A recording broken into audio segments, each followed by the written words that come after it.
Hello, my name is Margaret Adele, and welcome to another indie book review. Today I am reviewing The Empty Room by David Duane Kummer. This is the third and final book in the House on the Hill trilogy, a horror trilogy following this tiny town that is beset by the vibes coming out of this haunted house on the hill and our family of protagonists that are increasingly being put at risk because of it.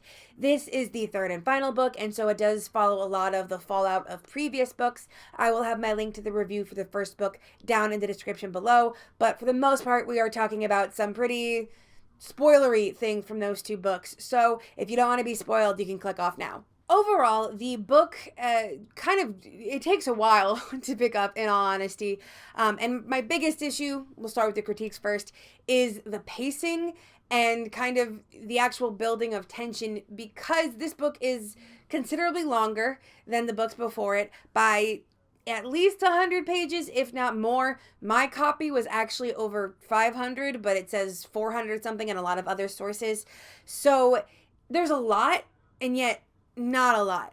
We are supposed to be steadily growing in tension with the town turning more and more against the patriarch of our family of protagonists, Cliff, who wants to tear the house on the hill down. Several people who don't really know about the bad vibes, who have never actually been there, wanted to stay as a historic site, but they're supposed to be getting mad at him because he is like trying to get it torn down. The thing is, he doesn't actually do very much to try to get it torn down. There is a single council meeting. He proposes it, gets turned down, gets told that the building is going to be turned into a museum about the town, and that's pretty much it. He then talks to other people that already agree that the house is bad, that it should be torn down. He's not trying to sabotage the process of turning it into a museum. In fact, you don't actually ever see much more about the process of it being turned into a museum. He's not out in the town campaigning against this. He's not trying to get petitions or anything. He's literally doing nothing else. But we're supposed to believe that the town is becoming more and more upset with him, wanting it torn down. And so the pacing was a little bit off because there's so much time here in which he's not doing much. We also have Kaya and her relationship with Allison, as Kaya has realized her, not straight feelings for her bestie, but Allison is still recovering from all of the horrors that she endured while in the house in previous books. So I did like that to a certain extent, and this is going to be blasphemous coming out of the mouth of a queer woman, but I do think that a little bit too much time was spent on it, especially because Allison could have been used as a greater source of tension of oh no, the house has her again, falling ill or whatever. But no, it almost seems to be an entirely separate romance from the tension. We also have Nate, our young son of the family, who is honestly seems to be the only person that is really being affected by the supposed bad aura of the house infecting the town, because he's getting angrier and angrier for seemingly very little reason. He can't handle his baseball team losing games anymore, and it's just getting worse and worse. But he was really the only one that seemed to it's getting to them, it's starting to affect them, it's leaching into their souls, so to speak.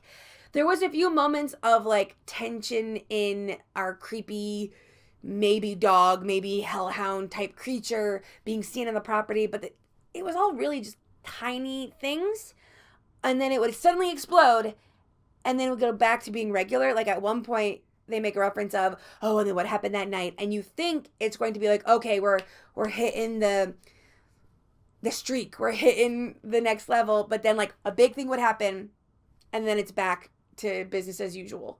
Maybe they're slightly more freaked out, but there's literally a mob at one point mad about woke, except we never really saw that in the story before now. I even mentioned in earlier installments that the racism against Naomi and her kids is vaguely alluded to in previous installments, but you never actually see anything. And as someone who has lived in a small bigoted town, there should be way more microaggressions before we get to the big angry mob mad about woke.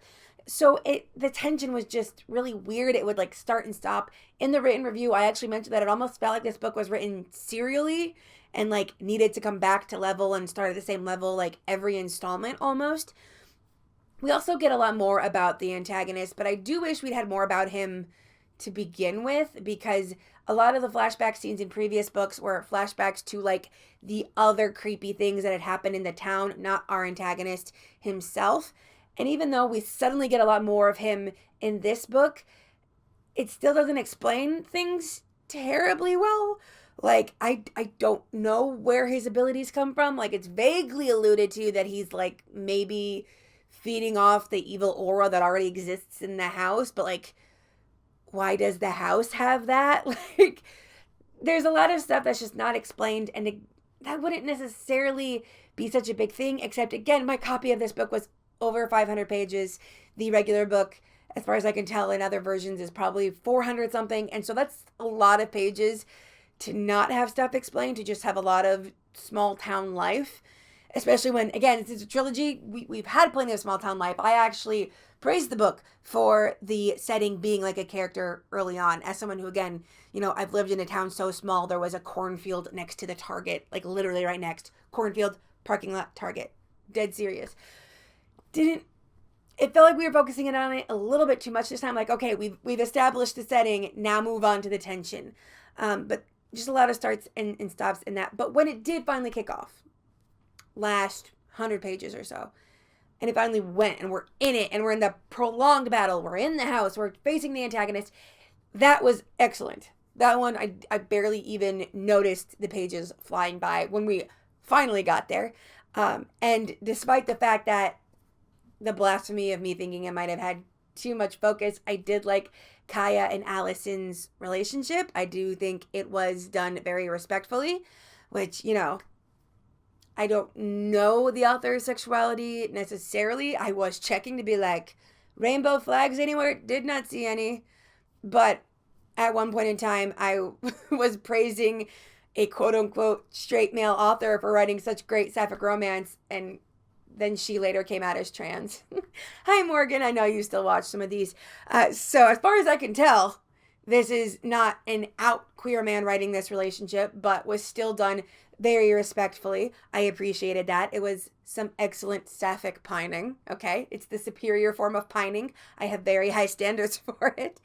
But just in general, I would have liked some better pacing leading up to the end, but the end did have very giant reveals and betrayals, like several betrayals in a row.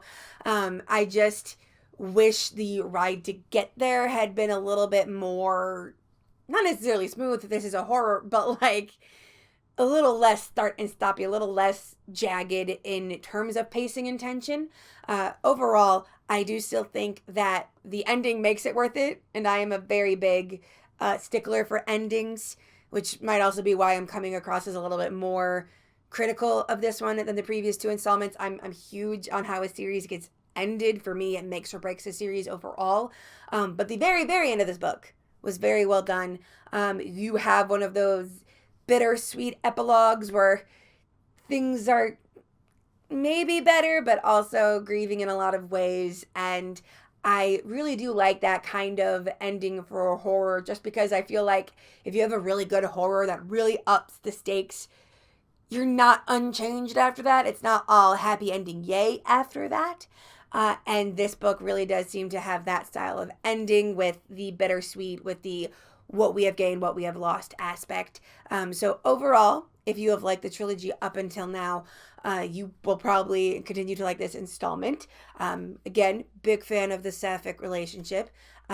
And moving forward, I would be interested to read some of this author's other work. I mean, he was already a repeat author I reviewed for when I started this trilogy.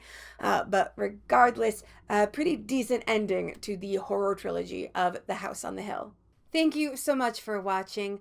As I film this, I am currently closed to review requests and will be for the end of 2025. But of course, if you were watching this elsewhere, reviews are thankfully one of the video types that tend to have very long shelf lives. You can check my review policy down in the link below. If you would like a review, that will tell you whether or not I am open and what all of my other requirements for my review requests are. And with nothing else to say, I hope you have a wonderful day and a marvelous tomorrow.